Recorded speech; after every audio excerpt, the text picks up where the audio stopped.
मेष रास एका अजय योद्धाची संघर्ष गाथा। आज आपण एका ऊर्जेबद्दल बोलणार आहोत जी या सृष्टीच्या आरंभापासून अस्तित्वात आहे। आजची ही कथा आहे एका योद्धाची जो बाहेरच्या जगापेक्षा स्वतःच्या आतल्या जगाशी जास्त लढतोय। ही कथा आहे मेष राशीची। जर तुमची रास मेष असेल किंवा तुमच्या परिचयातील कोणी मेष राशीचं असेल तर हा व्हिडिओ शेवटपर्यंत नक्की पहा, कारण यात तुमच्या अनेक प्रश्नांची उत्तरं लपलेली आहेत। नमस्कार, मी डॉक्टर ज्योती जोशी। आपण पाहत आहात ॲस्ट्रोगुरू डॉक्टर ज्योती जोशी हे यूट्यूब चॅनल। या कथेला सुरुवात करण्याआधी एक नम्र आव्हान, आपण आमच्या चॅनलला सबस्क्राईब करा, लाईक करा, जास्तीत जास्त शेअर करा।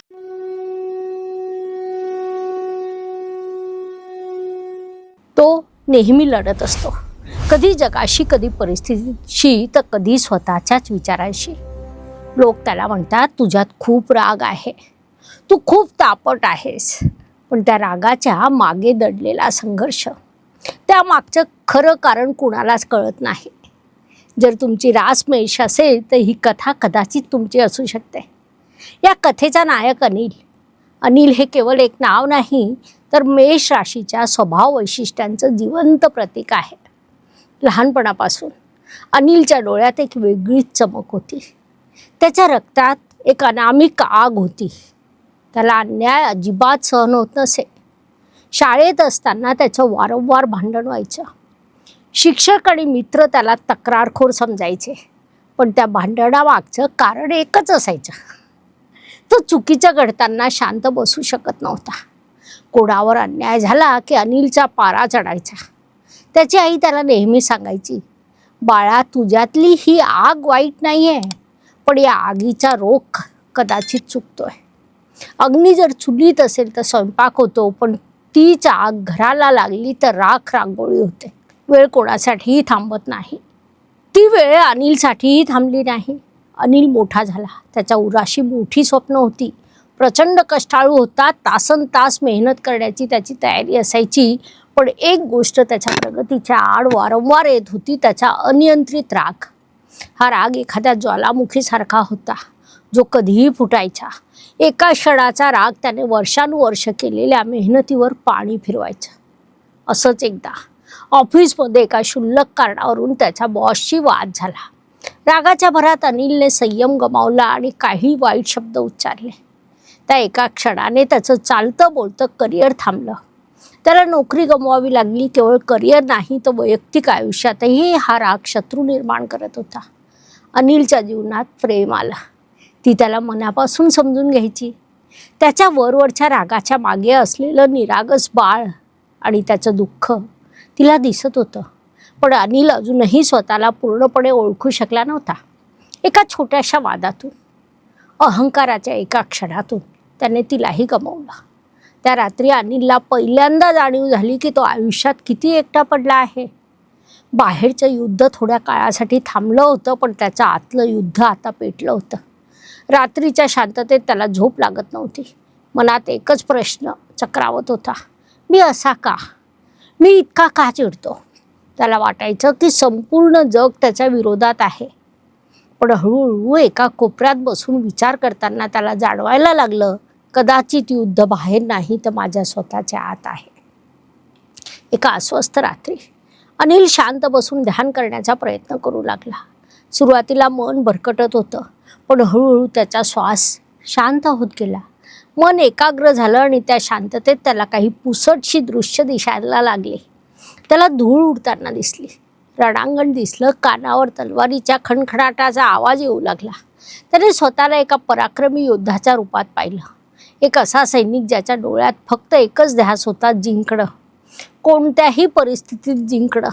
तो युद्ध लढत होता, पण त्या लढाईत धर्म नव्हता, नीती नव्हती, होता तो फक्त अंध अहंकार। त्या युद्धात क्रोधाच्या भरात त्याने एका निरपराध व्यक्तीवर वार केला। त्या क्षणी त्याचं ते आयुष्य संपलं। पण त्या एका चुकीमुळे, एका क्रूर कर्मामुळे त्याचा प्रवास तिथे थांबला नाही। एक कर्म अपूर्ण राहिलं होतं। ध्यानातून बाहेर येताच अनिल घामाने डबडबला होता। त्याला एका सत्याचा साक्षात्कार झाला. त्याला कळलं की माझा हा राग फक्त या जन्माचा नाही, तर तो मागच्या जन्माचं एक अपूर्ण युद्ध आहे जे मी आजही लढतोय. याच काळात त्याची भेट एका महान गुरूंसोबत झाली. गुरूंनी जेव्हा त्याची कुंडली पाहिली तेव्हा ते शांतपणे हसले आणि म्हणाले, अनिल, तू रागीट नाहीस. तू म्हणजे एक ऊर्जेचा महासागर आहे. ही ऊर्जा सध्या अनियंत्रित आहे. तुझा राशी स्वामी आहे मंगळ. मंगळ म्हणजे ऊर्जा, युद्ध आणि आक्रमकता. जर तू ही ऊर्जा योग्य पद्धतीने हाताळली नाहीस तर ती तुलाच जाळून राख करेल. गुरु पुढे म्हणाले, प्रत्येक आत्मा आपल्यासोबत पूर्वकर्माचं ओझं घेऊन येतो. तुझा मंगळ बलवान आहे कारण तू पूर्वी एक योद्धा होतास. पण या जन्मात तुझं ध्येय युद्ध जिंकणं नाही, तर तुझ्या युद्धाला शुद्ध करणं आहे. तुझी ही ताकद इतरांना नष्ट करण्यासाठी नाही, तर त्यांचं संरक्षण करण्यासाठी वापर. त्या दिवसापासून अनिलचा नवीन प्रवास सुरू झाला. त्याने आपल्या दिनचर्येत बदल केला. रोज पहाटे व्यायाम, योगासनं आणि मुख्य म्हणजे श्वासावर नियंत्रण मिळवण्यासाठी ध्यानधारणा सुरू केली. आता त्याचा राग आला की तो लगेच प्रतिक्रिया देत नसे. तो थांबायला शिकला. हळूहळू तीच आग जी त्याला आतून जाळत होती आता त्याला एका खंबीर व्यक्तिमत्व म्हणून घडवू लागली. नियती पुन्हा एकदा त्याची परीक्षा घेणार होती. ऑफिसमध्ये पुन्हा एकदा तसाच प्रसंग निर्माण झाला. तोच अपमान, तीच परिस्थिती. जुना अनिल असता तर त्याने तावातावाने भांडण केलं असतं. पण यावेळी अनिल शांत होता. त्याला राग आला, पण त्याने त्या रागाला स्वतःवर स्वार होऊ दिलं नाही. त्याने मौन पाळलं आणि शांततेने तो प्रसंग हाताळला. त्या एका क्षणात अनिल हरला नाही, तर तो स्वतःवर विजय मिळवून जिंकला होता. आजचा अनिल पूर्णपणे वेगळा आहे. तो आजही लढतो, पण आता त्याचे शत्रू बदलले आहेत. आता तो बाहेरच्या लोकांशी नाही, तर स्वतःच्या कमकुवतपणाशी लढतो. आज लोक त्याच्याकडे मार्गदर्शनासाठी येतात, कारण तो आता फक्त एक योद्धा उरला नाही, तर आत्ता तो एक नेता झाला आहे. मेष राशीच्या मंडळींनो, मेष राशीचा अर्थ फक्त युद्ध किंवा आक्रमकता असा होत नाही, तर मेष म्हणजे धर्मासाठी केलेलं युद्ध. तुमच्याकडे असलेली ही मंगळाची अफाट शक्ती जर तुम्ही योग्य दिशेला वळवली तर तुम्ही जग बदलण्याची क्षमता ठेवता. पण जर तुम्ही या ऊर्जेचे गुलाम झालात तर तीच ऊर्जा तुमचं अस्तित्व धोक्यात आणू शकते.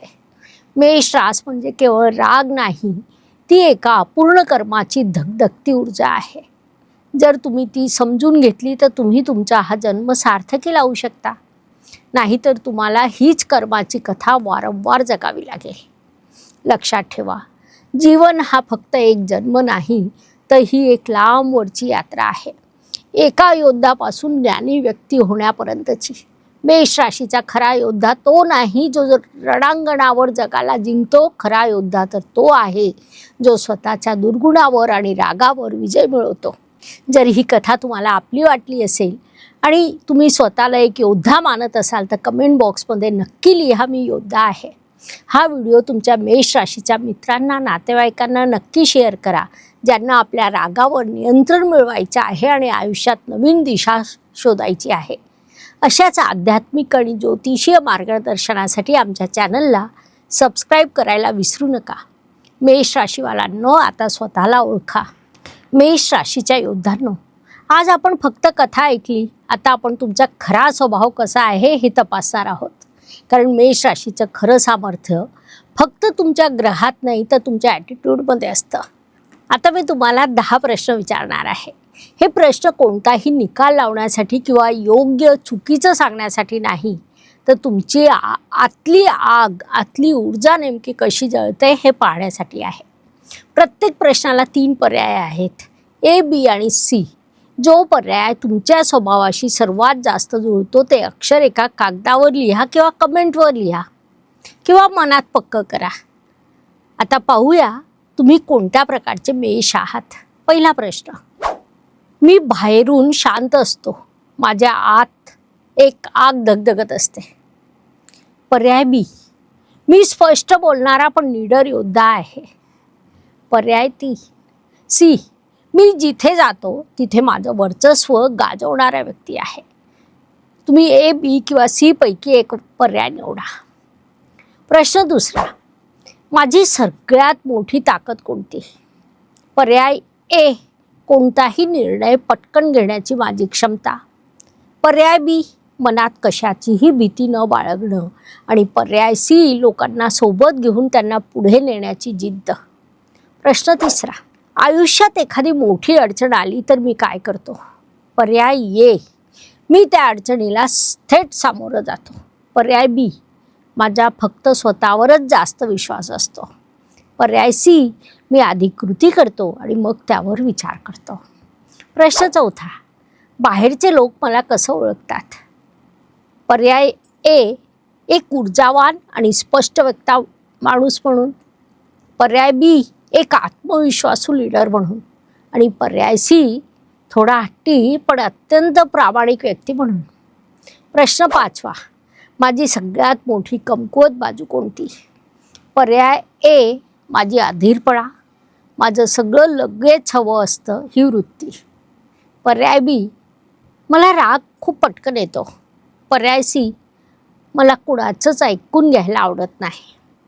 प्रश्न सहावा, मला सगळ्यात जास्त चीड कशाची येते? पर्याय ए, जे लोक विनाकारण वेळ घालवतात त्यांची. पर्याय बी, जे लोक वेळेवर निर्णय घेऊ शकत नाहीत त्यांची. पर्याय सी, खोटेपणा आणि आळशीपणा याची मला प्रचंड चीड आहे. प्रश्न सातवा, मी कोणत्या भूमिकेत सगळ्यात जास्त चमकतो? पर्याय ए, एक समर्थ लीडर म्हणून. पर्याय बी, एक फायटर किंवा चॅलेंजर म्हणून. पर्याय सी, एखादी नवीन सुरुवात करणारा पायोनियर म्हणून. प्रश्न 8, करिअरमध्ये मला नक्की काय हवं असतं?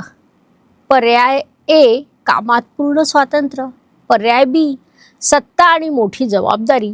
पर्याय सी, रोज नवीन काहीतरी आव्हानं. प्रश्न 9, माझ्या यशाच्या मार्गातील सगळ्यात मोठा अडथळा कोणता?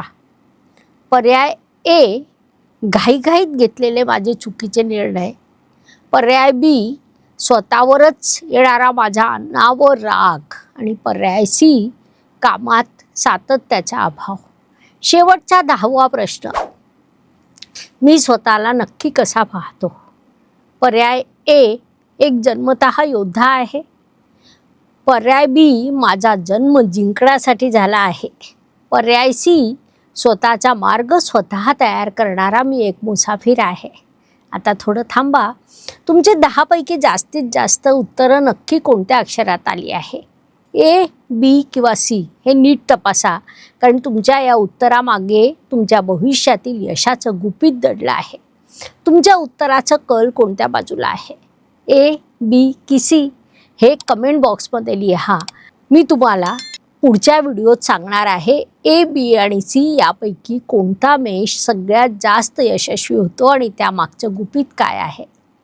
तोपर्यंत स्वतःमधील या योद्धाला जागृत ठेवा. धन्यवाद. शुभम भवतु. नमस्कार. शास्त्राचा अभ्यास करण्यासाठी माझी मराठीतून 11, हिंदीतून 2 अशी पुस्तकं प्रकाशित झाली आहे. विशेष बाब म्हणजे मी स्वतः संशोधित केलेली ज्योती जोशी पद्धती अर्थात जे पद्धती या विषयावर स्वतंत्र ग्रंथ उपलब्ध आहे, त्याचा देखील लाभ घ्यावा. यूट्यूबची कार्यप्रणाली ही मुख्यतः लाईक, शेअर आणि सबस्क्राईबवर चालते. Please like, share and subscribe the channel. धन्यवाद. शुभम भवतु. जय ज्योतिष.